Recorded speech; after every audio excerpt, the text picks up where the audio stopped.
Good morning, Ultra Engineers. We're coming at you live in 2025, Bill O'Reilly style. We've got another week of great progress, and let's get to it. Let's see all the things that happen with Ultra Engine 0.9.9 beta. It's available now on Steam and on our website. And it might be on sale. The Pro version might be on sale Monday. Maybe. It's possible. Who knows? We'll find out Monday. No. This week, I made some big improvements to the pathfinding behavior. I added support for loading GLTF files that use Google's Draco mesh compression, which I'll talk about. I added just a convenience method, the bone align to vector method. So bones and entities, bones are not entities. They're two different hierarchies, and but this is one of the most useful rotational methods we have for the entity class. So now we have it for the bone class. So it just makes things a little bit easier for you. We have a per entity gravity override. You can call entity set gravity to set the gravity value for a specific entity.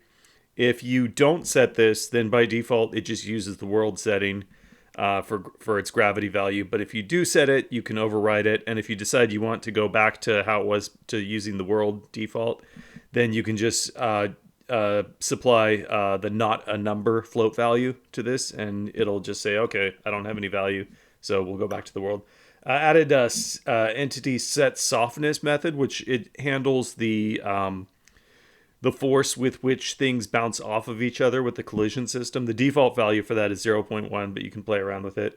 I added a material normal scale setting, which that just handles, that controls the strength of basically the UV axis or XY axis of the normal. So if the normal scale is very high, then your surfaces will appear bumpier. If it's very low, And your wet. surfaces will appear more smooth. So that's just nice to have in the as a scale value in the editor, because you don't have to go back and change the actual texture data. You can just slide that value back and forth and see what you like. We now have added experimental support for materials with embedded textures. So the material in the tools options dialog, under material generation, there's an option there to embed textures in the material file itself. So a lot of file formats Ultra uses are just, it starts with a JSON string, and then sometimes if there's any binary data to pack into the file, it just adds a 0 byte, and then it adds the binary data, and all the offsets in the file point are from the beginning of the binary data, where the binary data starts. So if the JSON data portion of that changes, it doesn't break all the offsets. So this is kind of nice because you can, what we found is, like, once you have your textures in DDS format, you don't really do anything with them at that point. They just sit there. And there's a lot of them. There's Normally. like 4 or 5 of them for every single material you have. So, the idea here is to just embed them in the material file itself, which will work fine as long as you don't have two materials that need to share the same texture, which is almost never. So that's a experimental feature. Play with it. See if you like it. It's disabled by default, but again, you can go into Tools, Options, Material Generation, and enable that and see if you like it.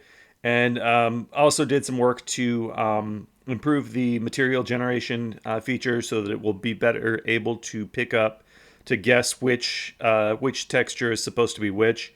And and I tested that with some textures exported from Substance Painter, so that's good too. Let's talk about pathfinding. So in the first-person shooter example, originally we saw some weird behavior where the enemies would try to take a shortcut sometimes that they couldn't. They would go down a dead end to try to get to you, and it wasn't the right behavior that we wanted. So I went in and I took a closer look at that, and I found the issue and fixed that. One big change is the nav agent. It can fail. to navigate to a point. If it cannot get to that point, then navigate will just return false, which is good. Um, so Instead of the monster keep running into a wall right, or into a door. right. There's some new parameters for both nav agent navigate and nav mesh plot path that you can specify a maximum number of steps the plotted path can take. The default is 100, but you can increase or decrease that if you want. And then there's also an additional parameter for the nav agent navigate method, and this is the max distance. So the point that you specify is probably doesn't lie exactly on the nav mesh. So this max distance value, tells you what the tolerance is, like how far away can that point be from the nav mesh before it just says this point is not on the nav mesh. I'm not going to go there. So I think the default is 1, and you can override that if you want. So that once I did that, then all those like weird little like when it would go down a fork and it would take the wrong path to try to take a shortcut that it couldn't take, all of those problems went away. It's working really nicely now. Draco mesh compression. So this is something I visited this like probably over a year ago, definitely over a year ago, and ultimately I decided this wasn't really something that games need because your mesh data is usually nothing compared to your texture data. Your texture data is usually much bigger. But there are some situations where this could be handy.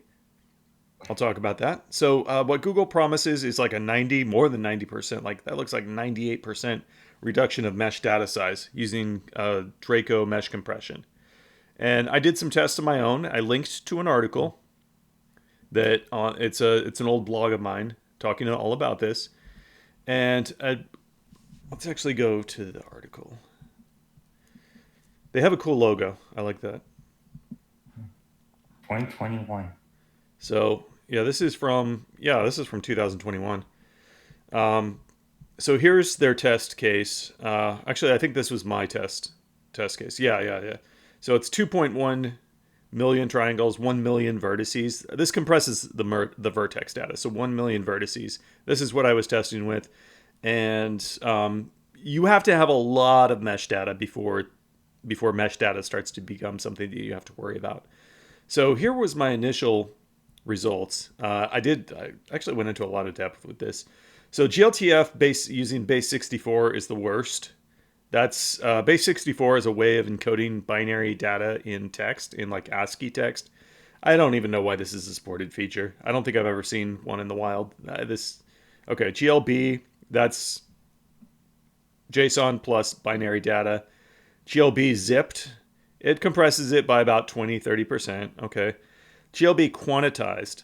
What this does is okay, so a floating point, it consists of like two integers. One is I think it's called the mantissa, and that tells you like what are the numbers, either if it's greater than 1, what are the numbers at the beginning of that number, big number. If it's less than 1, then it tells you what are the numbers at the end of that big number. And then the exponent, and that tells you how many zeros are either in front of or behind the rest of the number. So there can be a lot of zeros behind it if it's a really big number, like 200 billion. It can have a lot of zeros in front of it if it's a really tiny number, like 0.000000000000001. That's a small number. If we take that so when you quantize something, what you do is you just specify what the minimum and the maximum value are, and you just store one integer that is like a linear distance between those, a linear distance between the minimum and the maximum. And so, if you make those assumptions, you can end up with smaller data size, and that's what we see here. We can use zip compression on that, make it even smaller. Now, here's what I saw with Google Draco initially. I saw the GLB. Draco doesn't compress very well, so I don't. If I remember right, I don't think it is even worth using zip compression. But it was actually bigger than GLB that was quantized and zipped, and this is with maximum settings. It went down like maybe 1%. Okay, so my results weren't that great. And I was like, Google is stupid. They don't know what they're talking about. This is dumb. Okay. Um, but what I didn't realize is this mesh was made up of several different. It was made up of a different lot of different sub objects, and so each vertex collection was smaller. And so after what I did is I collapsed it all into one single mesh. And once I did that, then I started to see a lot better compression. This is more like what Google was promising, right? Right. Well, I So think they just give you worst case scenario, maybe. yeah, so the key thing that I found out was, first, you have to have a lot of mesh data for it to even matter in the first place, because usually mesh data is not, the size of your model files is not very big compared to the size of your textures typically. So you have to have a lot of vertices, but they also need to be collapsed into you need to have like a single big buffer of vertices. Having a lot of small objects it doesn't compress very well. So yeah, under those conditions, then yeah, it is possible to see like almost probably that's probably 90% compression from default GLB. But again, like I mean, you have to have like it has to be a big model for it to even matter because most models are like a couple of megabytes. So here's the results. I mean, it's pretty much indistinguishable from. I think the one on the right looks a little smoother, Yeah. but they're still pretty close. Um,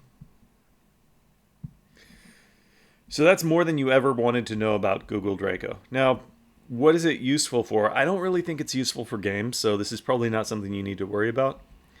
You know who does use it? NASA?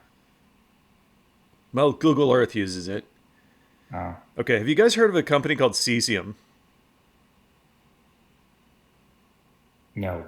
They're huge. You'll see them all over. They're very involved in the GLTF, on the GLTF committee, and at a conference I went to called ITSEC, which is like the military's version of E3. They had a huge booth, and I went to their booth, and I listened to them talk for like 20 or 30 minutes. Their salespeople like, "Oh, cesium is the best way to process and manage and store your company's data. Tiles. We've got tiles."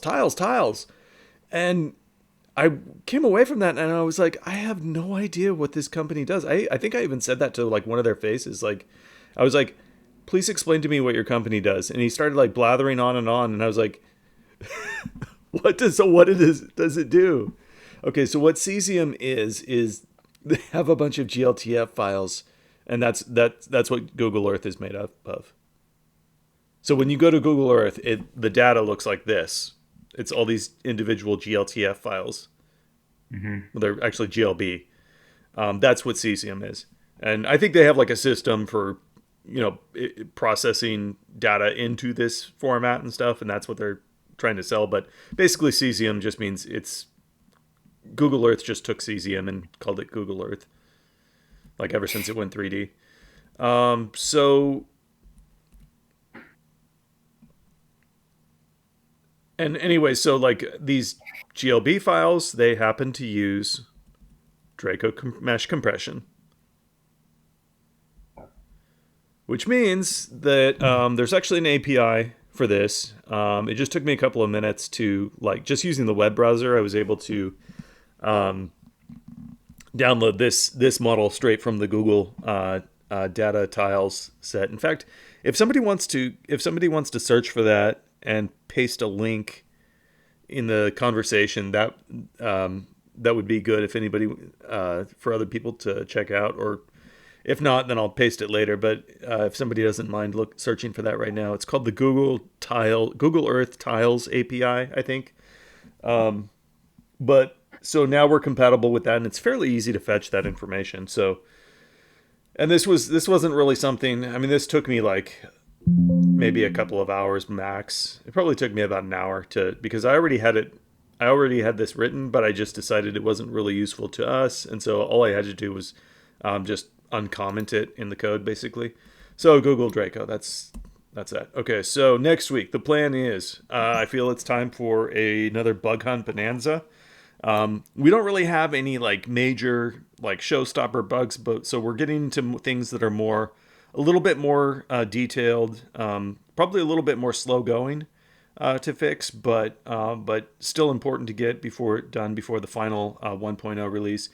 And I think I kind of want to start on my revision of the 2D drawing system. I have some ideas for how is going to work, and I want to try it out before I say anything more about it, and just see how it goes. Because I mean, if you're using the GUI, you don't have to worry about anything because it'll maybe the creation will change slightly. Like you'll just have to supply a camera instead of the world if you're doing a 3D GUI. But other than that, like that's all going to be all the internals of it are going to be hidden from you. And I don't actually think this is going to affect if you're doing 2D drawing right now with an orthographic camera. I don't think this is going to affect that at all because I'm envisioning kind of a separate system that can eliminate the latency that we see in the culling system for 2D, which is not good for GUI stuff. But yeah, I need to just start doing it, but I'm pretty sure it's going to work. Um, and that is all I have for this week. How are you doing? Yeah.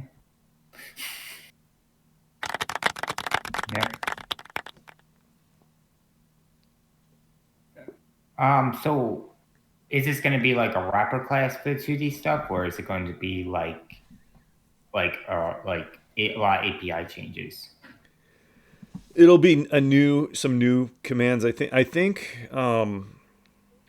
going to be like create rectangle or create polygon, and it will be Uh, attached to a specific camera. so you think of like, so it's, well, because the way I think what people want, they want like a UI system where they just set it up and they don't worry about when the window is being redone or resized or whatever. Yeah, that too. Yeah. So, because that's a little tricky. You have to like really think about that kind of stuff. But Yeah. will will you do support for like animation stuff too, like spinning circles, like moving circles? Yeah, that should be possible. That should be doable. Just like in Yep. 2D. Yeah. Oh, oh, I almost forgot.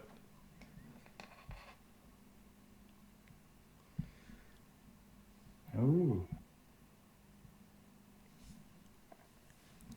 3D World Ta-da! Studio. There's the 3D World Studio logo in vector format. The one thing the designer did not get right was the. I want these lines to each have a gradient on the alpha channel that affects the alpha so that it makes more of a round, like oval kind of thing. But I figured if that's possible to add, then we probably can get it done. We can. It's probably not that hard to do. It's a little tedious, but I mean the lines are vectors, so that was like my main concern. Does anybody have the original 3D World Studio logo? Let's see, it's up here. Here we go. There you There's the original. go.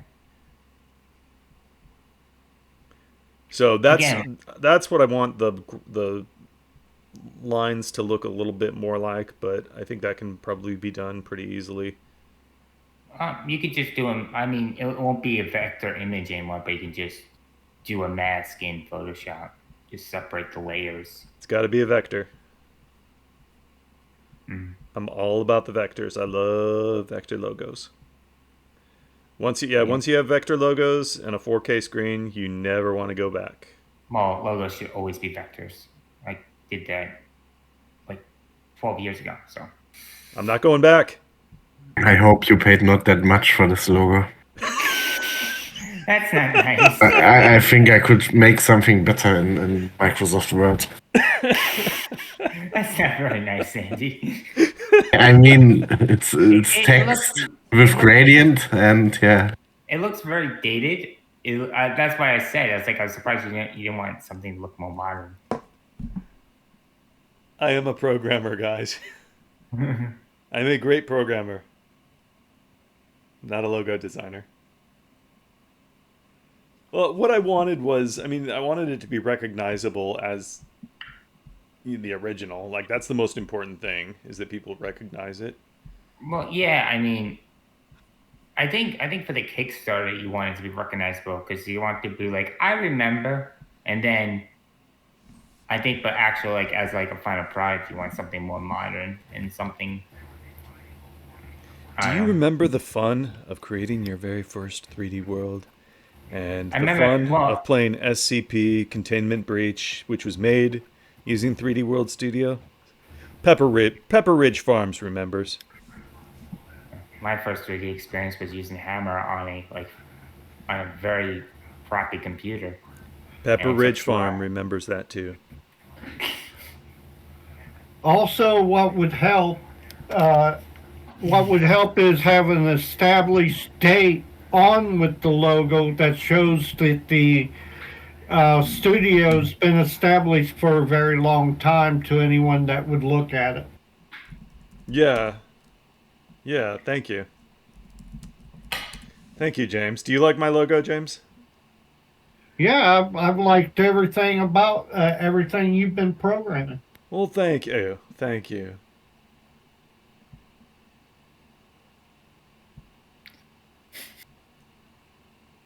Okay. Actually, I've got the link you guys need if you want to. Anybody wants to work with a tile, work with your own 3D tiles renderer. That's the one. I'll paste this in.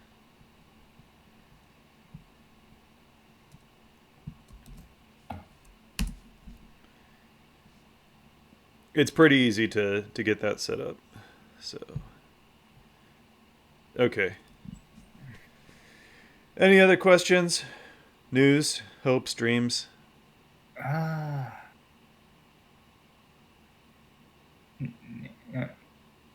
Again, what's the going to be the selling feature of 0.9.9?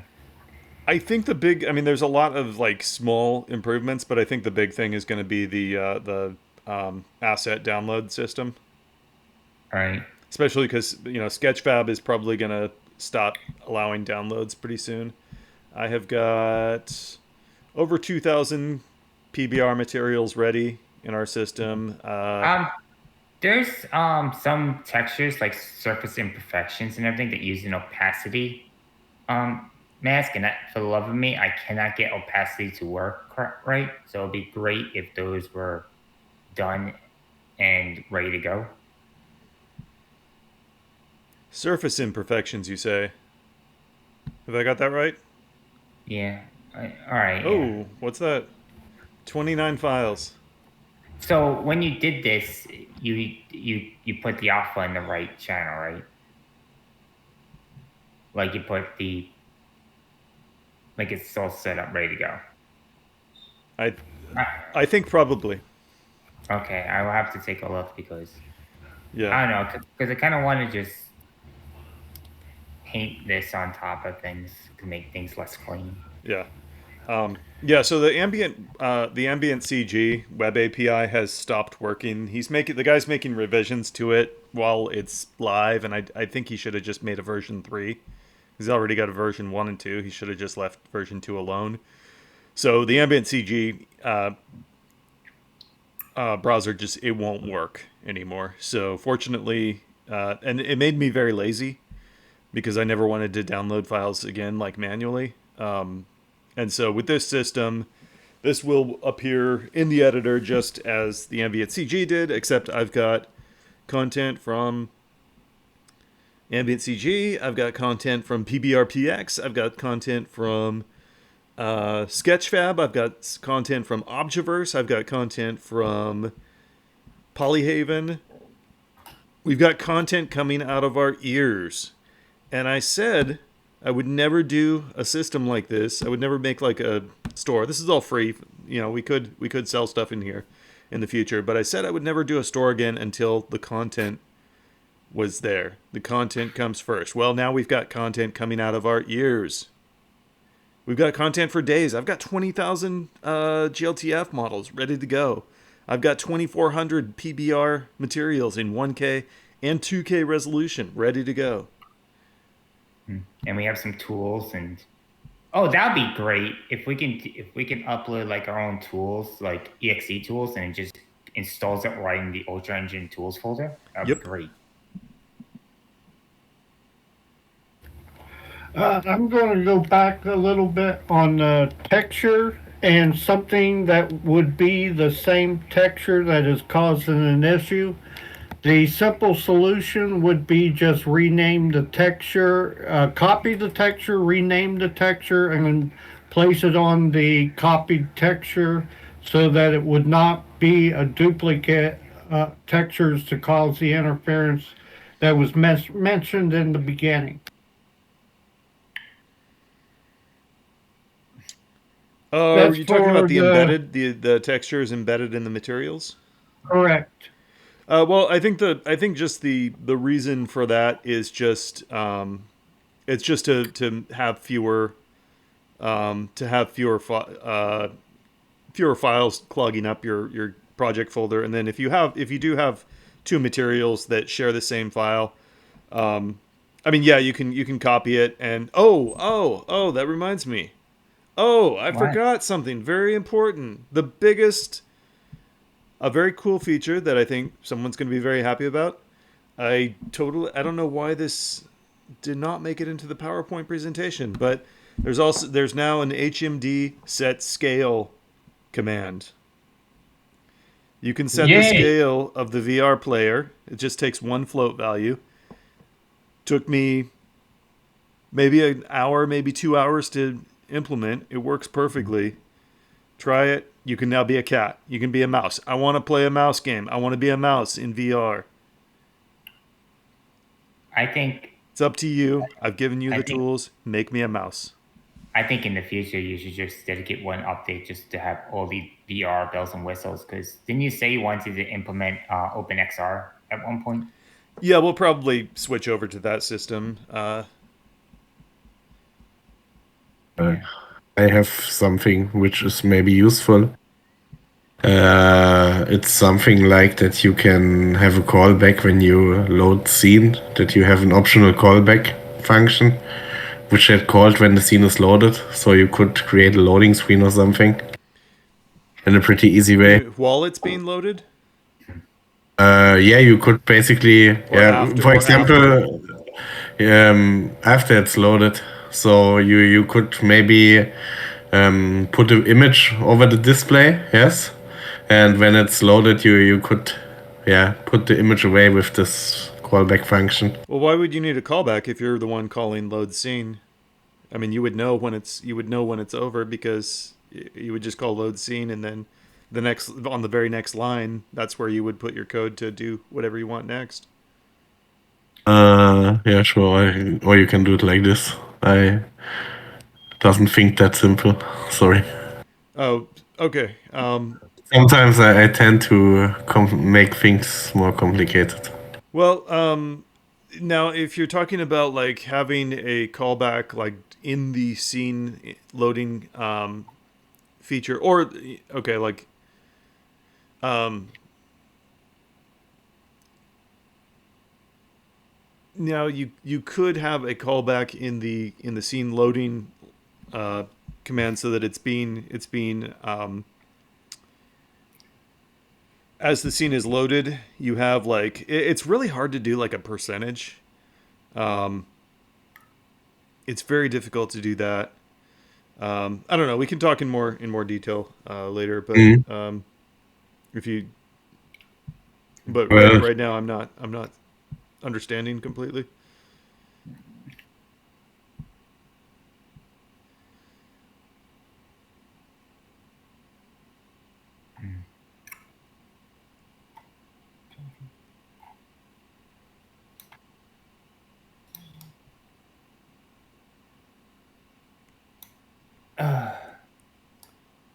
I think I keep bringing this up since this update started. When are we gonna get project-based settings? Because I think the setting of embedded materials would be a good project setting instead of a global setting. Because Hmm. you might have a project where you're actually hand making the textures for a specific art style, and you Yeah. are referencing like cross-referencing materials. Also, a feature like I find like some text sometimes like you're working on a material, but and you're going back and forth, and you're not using Substance Painter. Like you're just making a simple model, and you're just baking the AO and everything. Uh-huh. And then, oh, that's another bug I probably have to report. When you bake an AO using XNormal, it saves it as an image, and then it loads the image into the material, not a DDS texture. So it's a ping file? Yep. Okay. Um, Yeah, I'll put it. It's not a huge deal. It's just slightly annoying. okay. I like it because sometimes you have a material roughness, but the AO is white, and then you can use the channel tool to put the AO into the. Actually, I think it's supposed to just insert it into the metal roughness texture. Oh I well, think. I'm just making what I'm doing is what I've done is I just made very simple like shapes. I don't UV unwrap it. I just import into the editor, and then I unwrap it and bake the AO right from the editor, and it just creates the AO texture, which is great, Hmm. but it saves as an image. So then I have to like compress it as a DDS texture. And Yeah. Okay. So as far as 3D World Studio goes, the next step is to get a page set up on our website for that, and then there'll be a mailing list set up for it, and anybody who's interested in it can sign up for the mailing list, and that'll kind of give me an idea of like how many people are interested in it. If you already have Ultra Engine, either standard or pro version, you don't really need 3D World Studio for anything because I mean the only thing I'm going to be adding, I think, is just the workflow will change slightly. Like the shaders will always be loaded from the program install directory, because it's not really a game editor. And I need to make it so that the vertex painting gets baked into single textures, because because a lot of most engines don't support all the cool features that we have. So you don't really need 3D World Studio if you already have Ultra. So I don't want to like try to sell you the same product two different ways. But for people who are using other 3D software, 3D World Studio will give you all the vertex material painting stuff, compatible with Blender, compatible with 3ds Max, compatible even with Unity and Unreal. Yes. So you can get some of the benefit of Ultra. Okay, so Ultra Engine Pro at this time, it has a 96% positive rating on Steam. It's in early access right now. That's really fantastic. We just need to get a higher number of reviews so we can kind of lock that score in. And it's also a weighted average. So it's not just the percentage of positive votes. It's the total number of votes overall that also contributes to the rating. So I want to thank everybody who has taken the time to add a review on Steam. T Ticky, Drogowit, The Cuzzy, Cap Crunch. Hope you're feeling better soon. Metal OS, Acknowledgia, Knievels, Ricochet, Andy. Andy, is there an Andy in the house? yes, he's been here. I know. He's the one. I know. Thank you, Andy. Gashish Master, Marcy 3D, Gamer, Saru71, Mazel, Timmy! You, Plisa. Thank you, Plisa. He's here today with a with a cool zombie profile picture. Gravitate Games, Lilybite, Wreckage. Is Wreckage here today? He was. He sometimes comes around. He's usually around, but he No, might he be was. Yeah, Australian. No, no, no. he He's American, I think. no, he was here. I think he left. All right. Well, thank you, Wreckage. I'm sorry I didn't get you in while you were still here. Techno Fox, Cosmic, Doctor Who 3D GX. He might be here today. I think I saw his name. Yep. Thank you. He's here. Doctor Who 3D GX has been a one-man marketing campaign for 3D World Studio. He's been bugging me for a long time. That saying that the SCP containment breach community wanted a new version, and he's been a huge help. So I really appreciate him. JD Gaming. I think he comes around sometimes too. Reet Blue, thank you very much. Reet Blue, he's here today. Anthony Python, he might be here. She's in chat. He's not in voice chat. Okay, So. I haven't heard his voice yet, but he's No, he's not around here. pretty often.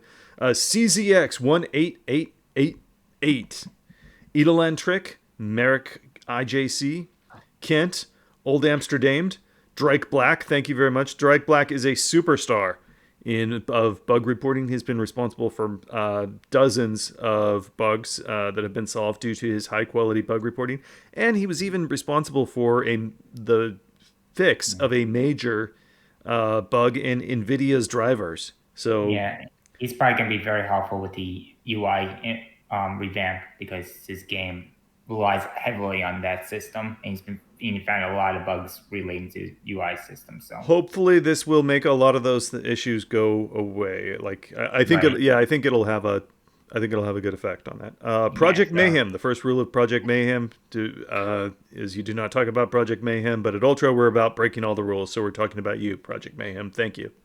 Pedrito. James W. Harden, our very own James Harden. Thank you, sir. Troyanator. Thank you. I really appreciate it. And _ altitude 3 _ thank you very much, you guys. Steam reviews are the biggest thing that you can do to help Ultra grow. And also, we may do bundles in the future where like your games are packaged together with Ultra in a bundle. We've done that with Leadworks, and we had great success with that. We saw about a 3 times increase in sales across the board. Your review on Steam, it doesn't have to be complicated. You can just say like it's good, 2 words or 1 word, whatever the minimum is. It's more about the just getting that thumbs up and getting the numbers in is what's more important, like the aggregate numbers. So it's a big win for you. It's a big win for me. It's a big win for the players. It's a big win for the Steam. It's a quadruple win. I don't know how many more ways I can say it. Please, your reviews on Steam are very, very much appreciated. I'm trying to like hammer home the importance of that because it really is important. You have the spline tool on the list still, by the way. On which list? On your to-do list for some version that you could create some roles or something with the editor. Yes. I like as far as roads go. I think those I'll probably do roads like at the same time I'm doing vehicles, since those two things go together. I have some code for really, really good vehicles done with Newton. It's just the integration is going to be a little bit tricky. I just have to like take a couple of weeks to just do that and nothing else. But the results are really, really good. I just have to it's a bunch of like custom code that Julio wrote that I have to rip out of his demo and turn into a class in Ultra. So it's just like excising that code and then plugging it into Ultra, but it's going to work really, really well. Also, I think some water material would be really helpful. I mean, it must not be complete water system, but material from water brush or something, which you could create. Yeah, we'll do a custom shader with that. That I might fit that into 0992, definitely before 1.0, because I ain't gonna release 1.0 without some nice water for you all. So yeah, water solution. Have you thought about? Does that shader constitute? Go ahead. Have you thought about releasing the Studio 3D under those that has bought Ultra Pro, so that the reviews can be placed under the 3D Studio of the recommendation of what would be the enhancement of having that program? I have no objection to that, but I don't think I have any mechanism where I can, like, I don't have a list of people. Like when somebody buys something on Steam, I don't know who they are. I don't know who the customers are. So I don't really have any mechanism to provide like a free additional download of 3D World Studio if it's done through Steam. Otherwise, I don't think I would have any objection to that. But again, like if you have Ultra, you don't need 3D World Studio. I'm not going to sell you the same product twice. That's why I was saying that you could put in a where if they buy the Pro, there's an identifier in the program that once the C++ is applied under the Pro, so that it would activate the 3D World Studio so that it would have access, anyone that would have the Ultra Pro have access to the 3D Studio already programmed when they bought the Pro. Yeah, I don't have any way to easily do that. And again, like if you have Ultra Engine, like you already have all the functionality of 3D World Studio. It's just 3D World Studio is set up a little bit to be for. It's set up more as a modeling program to be compatible with other software, other engines. But I don't think you're like if you have Ultra, you're not going to be missing out on anything. I don't think. Can I get a screenshot tool? Like what Ledworks has? Yeah. Yeah, we need to get some. Yeah, that's a good point. We need to. We had a lot. We had like thousands of screenshots uploaded on Steam using that tool because it was just so easy. It was built into the software. So actually, we should do that soon. Yeah, and you can have it read all the render layers. So if you have like a trigger brush and it's set to render layer 0 or something, the screenshot will ignore it. And yeah, you're right. Yeah. Yeah, so, somebody needs to do that, man. Why isn't somebody doing that? Yeah, I want that feature. Maybe I'll be a little bit less pushy with the uploading this time because like last time I was trying to like there was a prompt saying like, are you sure you want to close this window without publishing it to Steam? No, I just want to take a snapshot of it and get a preview, and then it's like you want to, and then just like this is your thing. What you want to do with it, and you know you can like save it. You can turn it to a text. Like it just I know. I wrote it. I know how it works. No, but it'd be really, really cool if you can just take a screenshot and then you can save it as a texture for a UI element. Yeah, and it's nice because you can have like, you can turn the anti-aliasing and the resolution like way up on your final render, and it's kind of like doing a ray trace render in 3ds Max, except it only takes like 0.1 milliseconds to do. Right. I also think something like a procedural sky would be really helpful. I'm not sure how hard it is to create something like this, but at the moment we have an skybox, right, which is basically day all the time. And if you had something like a procedural sky, you could set up some parameters and create a dynamic skybox or something when that is getting dark, for example. Yeah, Klepto 2 has done some amazing work in this area. I don't think it's been released yet, but he's done some really incredible stuff. So it's possible, we might see that either become available through something that he distributes, or if he wants to sell it, that's fine with me. Or possibly it will be integrated into the software. But I agree with you. That would be a fantastic feature to have. I got a question for you, Josh. Mm-hmm. So the Ultra Editor is going to have an export feature? You know, if someone wants to use it, already has it to export their scenes, you know, as like a model if they want to use a different engine. So I was just curious about that. It's already got it. Let's see. Yeah. Wow. I Wow. think, yeah, I would like more that the scene export to be built on a little bit longer. More, I would like the ability just to select like a few brushes and just right click export as a scene. That would be handy too. Well, we have a basic version implemented right now with this extension. If you just download this Lua file and you put it in your program install directory under scripts/start/extensions, just put that file in there, and then when you go to tools, and then there'll be like a submenu that says utilities, and it'll say like export scene, and then you can export an ultra scene, the entire scene, as a GLTF file. Wow. Incredible. Thank you. Yep. So yeah, that'll probably get integrated a little bit better into the software itself, but the extension system, a lot of times like things will be an extension first for a while and then we're just experimenting with them, and then some of the things that'll turn into a full blown integrated feature. Does it also resave Awesome. any models or no? It includes models and brushes. Oh, cool. Yeah, that's super cool. That's great.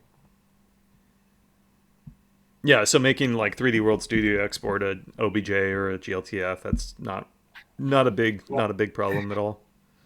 In the GLTF format, is there like a way to get like position data for like lights and such? Yes, actually. Haha, funny you should mention that. Let's see. TF punctual lights. I would imagine it would be really cool that you set up all your lights and everything in Ultra, you export it, and then you make an extension for whatever engine, and then during the input process, they'll be like, oh, this is a light point. I'm going to spawn a light here. Yes, GLTF, it has an extension to store lights. This is coming at you live from a guy from UX3D, Google. That name sounds really familiar. Maybe I've talked to that guy. Microsoft, Adobe. So defining lights. Okay, so it looks like they've got directional light. Light types. Let's see. Shared properties. Type defines the light. Type of the light. What are the types? Point, spot. Inner and outer cone length angles. What's that? I export lights with my GLTFs all the time, and it does it. If you put a light in there, the problem is your light scaling. You'll say in Blender, "Hey, this is a 60-watt light," but when it gets to Josh's software, it's a 6-watt light. So when you export your GLTF in your modeling software like Blender, you can add custom properties to your model itself. So if you've got a gear and you want that GLTF file to carry information about how many teeth that gear has, because your game is going to be a gear game where you put 32 tooth gears with 16 tooth gears and make cool machines or something. You can not only send information with the 3D model about how many teeth it has, but also its mass and its running torque, or its, where you can actually embed that data in that GLTF file. Same with lights. And the nice thing about it is that things like the energy parameter, the fall off parameter, the attenuation parameter, the GLTF file format is, it's actually really a great file format. It carries a lot of data, including animation data. The problem is the way that they store that animation data is very difficult to work with sometimes. So, it's hard to load. That file format, it'll even send curve data if you have curves in there. Like for instance, if you downloaded from OpenStreetMaps a bunch of curve objects that define roads, well, you could just say, okay, well, I don't want to make all the roads in LEDWorks. I'm just going to import the curve curve data and then tell Josh's road system to extrude or loft a profile down it. It will do that for you. So your GLTF file, even though it's not vector data, it can carry Bezier data, and that's very important. So in any modeling software that you have, if you're exporting a GLTF file format, read through every single one of those options, and I'm willing to bet you the language used there should be quite apparent to you. So, That's probably but yeah, I CCM do see that primitive thing outline, as a lot maybe. of things. No, that's an edge thing. Never mind. Did you catch the bit about Google Draco? Who, me? Yeah. No, I did not. I'm sorry. I showed up a little late. I was doing drywall. Okay, no worries. Yeah, I was talking about so let's see, Google Draco. It's used for that's the wrong one. That's last week's.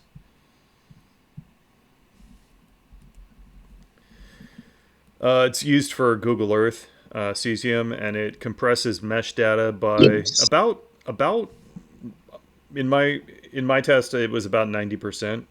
And this isn't really something for, I don't think it's that useful for games, but if you have meshes with a lot of vertices, as you would with like either photogrammetry or CAD data, this will make a very big difference for files that are downloaded over a network. That's why Google Earth uses it.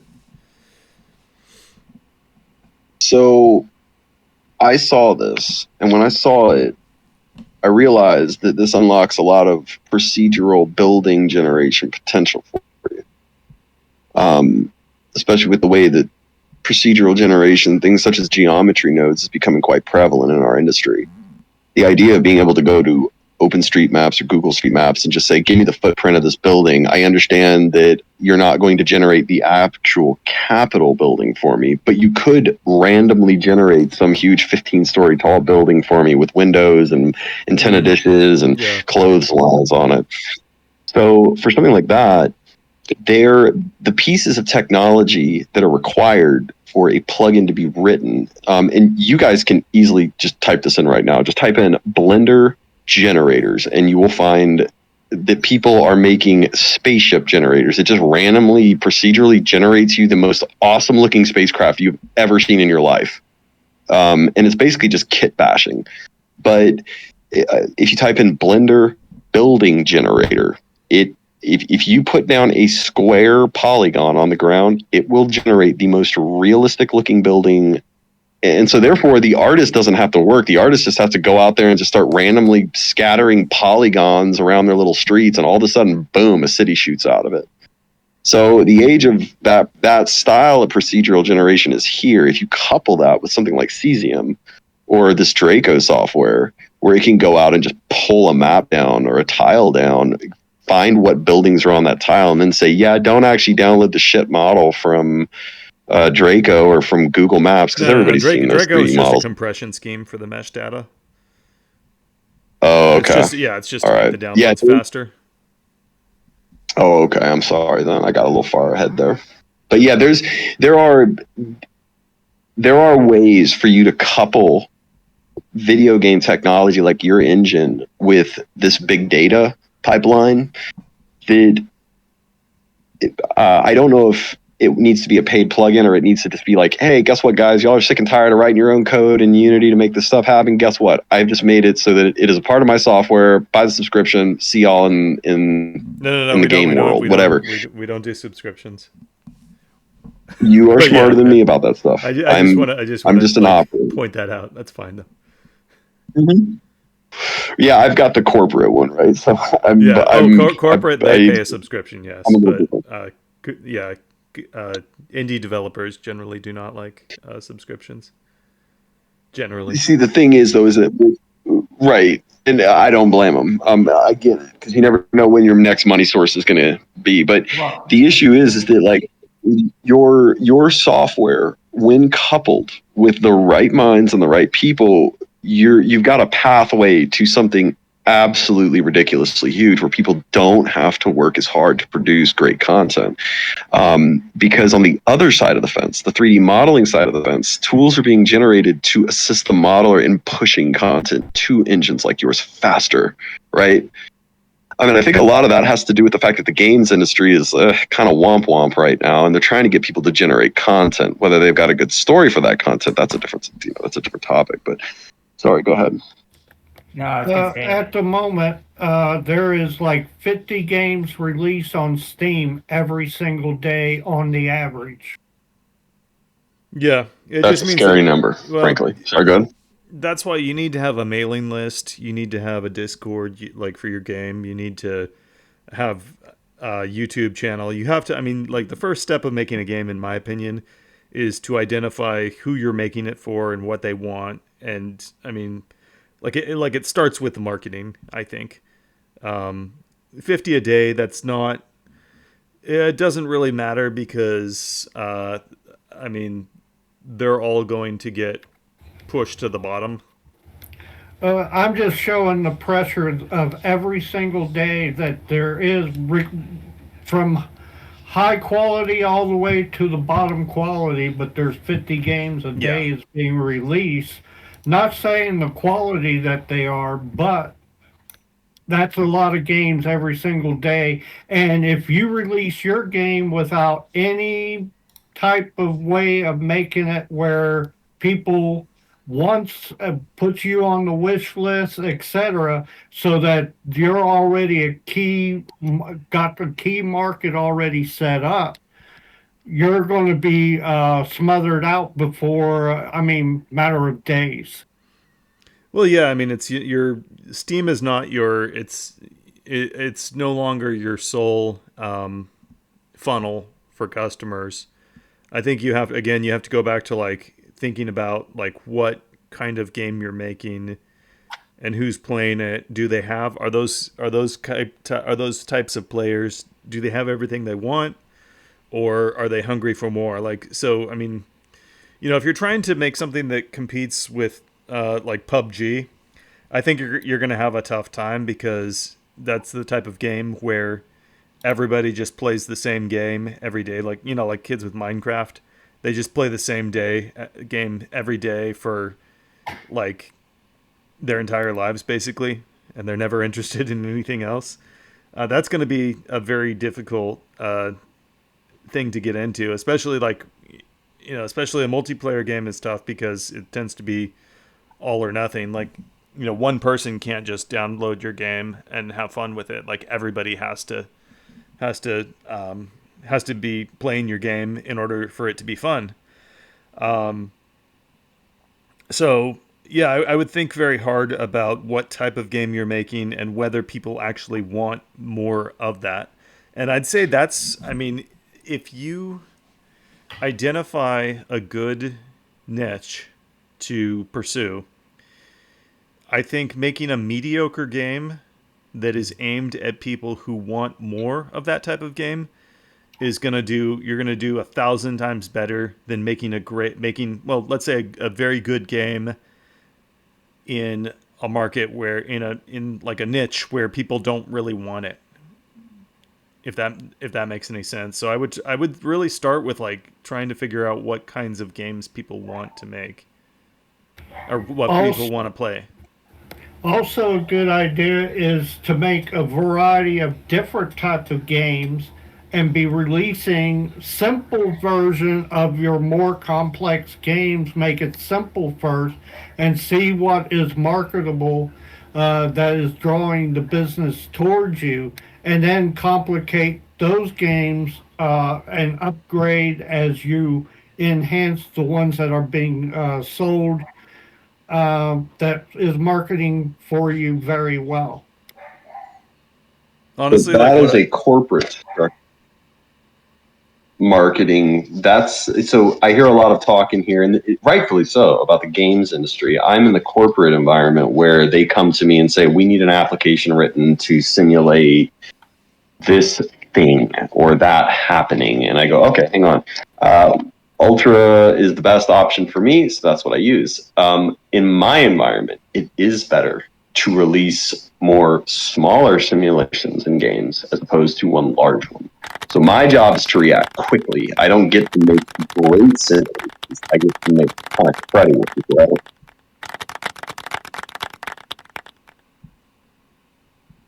6-4. Z. Josh, Yeah. can you remove the terrain, vegetation, the foliage out of the Oh yeah, free we view need to do plots? that. We need that too. Okay. I work on my game and it's Okay. really Yeah. Let me actually vegetation view option. because Yeah, you're right. I tried to create a brush. Yeah, it would be nice to be able to just turn that all off all at once. I agree. It's you got a lot of trees there, man. Got a lot of grass, a lot of trees. It looks good, but Yeah, I totally agree with you. I'm sorry, I just like it's well, yeah, this is a good I mean, I've been doing a lot of like small little workflow improvements and that's so this is like exactly the kind of thing that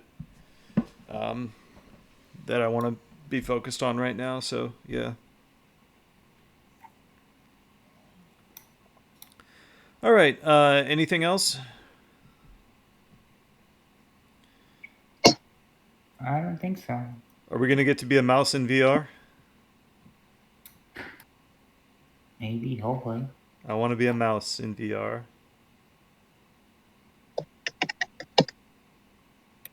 I'll see what I can do. Okay. I'll buy your game once I see VR mouse simulator. I will definitely buy that. Well, I think their game is you can scale yourself just or whatever. I don't know what the full context, but they discussed it last week. That they make a game where you dynamically scale a player. Yeah, it was the different characters of different size, and you switch between characters in one scene. What are the characters? Exactly home animals like pets and a human. Awesome.